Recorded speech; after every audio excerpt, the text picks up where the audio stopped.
Thank you for tuning in and welcome back to the Sandwich of Coherency. So, let's just go ahead and jump right into this. Now, many of you that are familiar with me, and if you've been listening to my ramblings throughout the years, and you probably were one of the people that received my note on years ago about TikTok.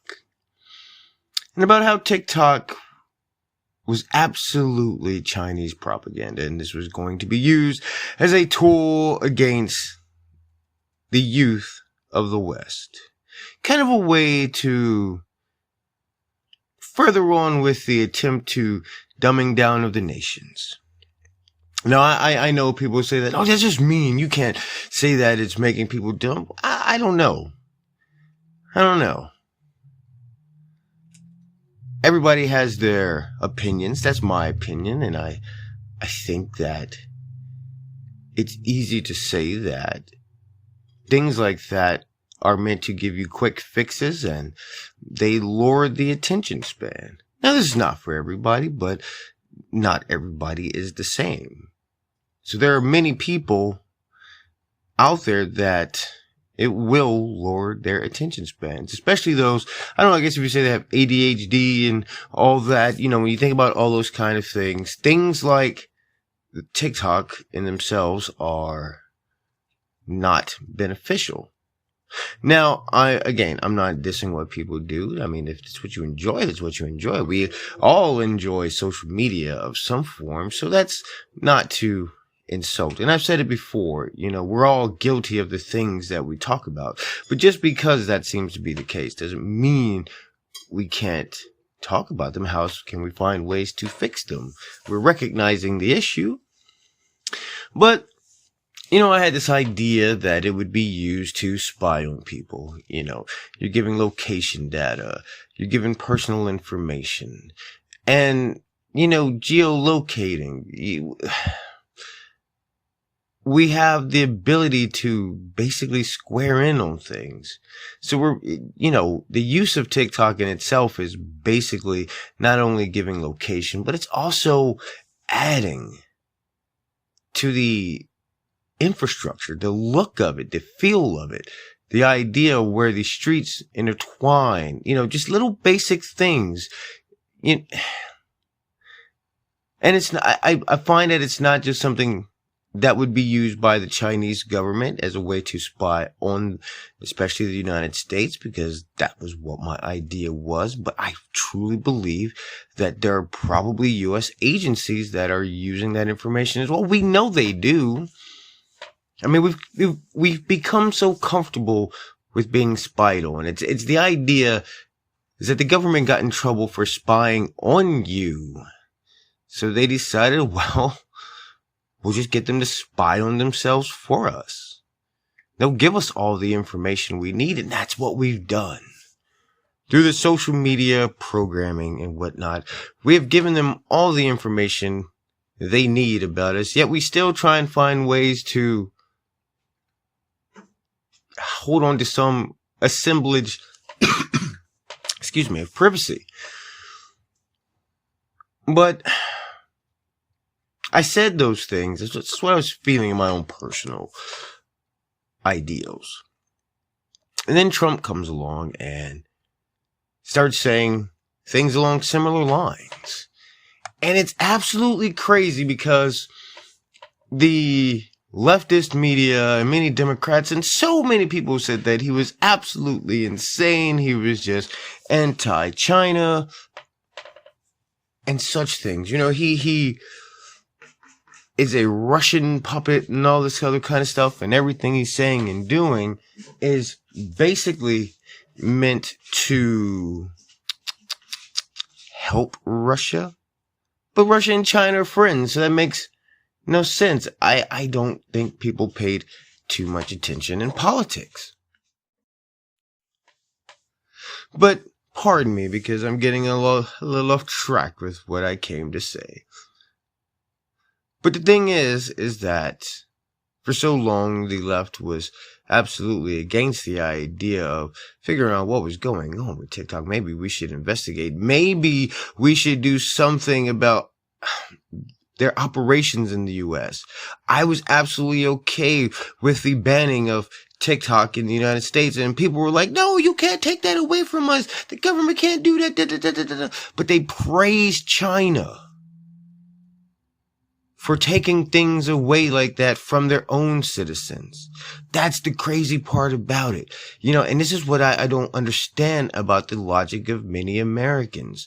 They're against border walls in the United States. They're for open borders in the United States.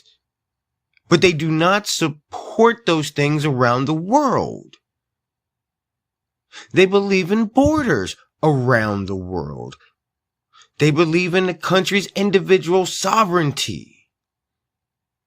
Every place else but the United States. It makes no sense. They do not believe in open borders for other countries. And it's just mind-boggling. It is mind-boggling. If another country around the world says they're being overrun by illegal immigration and things like that, all of a sudden the left is like, we have to protect their borders. The United States says, we're being overrun by illegal immigration. And they turn around, you're just being a white supremacist. You're racist. And it's like, whoa, wait, that doesn't make any sense. Well, we got to understand that only white people can be racist. This is their ideology. This is not my words. These are their own words. But things do change. And as the leftist rags that basically said that it was a terrible thing to want to ban TikTok, and there was no evidence that they were spying on Americans. It seems like even BuzzFeed News has come around to what was being said. And mind you, they were absolutely against the idea of saying that TikTok was evil and that they were spying. But what are they saying now? In a recent article in the BuzzFeed News, leaked audio from 80 internal TikTok meetings show that U.S. user data has been repeatedly accessed from China, which is what we were saying from the beginning, which they said we were crazy for saying that. I feel like with these tools, there's some backdoor access user data, and almost all of them, said an external auditor hired to help TikTok close off Chinese access to sensitive information like Americans' birthdays and phone numbers. For years, TikTok has responded to data privacy concerns by promising that information gathered about users in the United States is stored in the United States, rather than China, where ByteDance, the video platform's parent company, is located. But according to leaked audio from more than 80 internal TikTok meetings, China-based employees of ByteDance have repeatedly accessed non-public data about U.S. TikTok users. Exactly the type of behavior that inspired former President Donald Trump to threaten to ban the app in the United States. Yes, that's what I was talking about. And they said that it was crazy.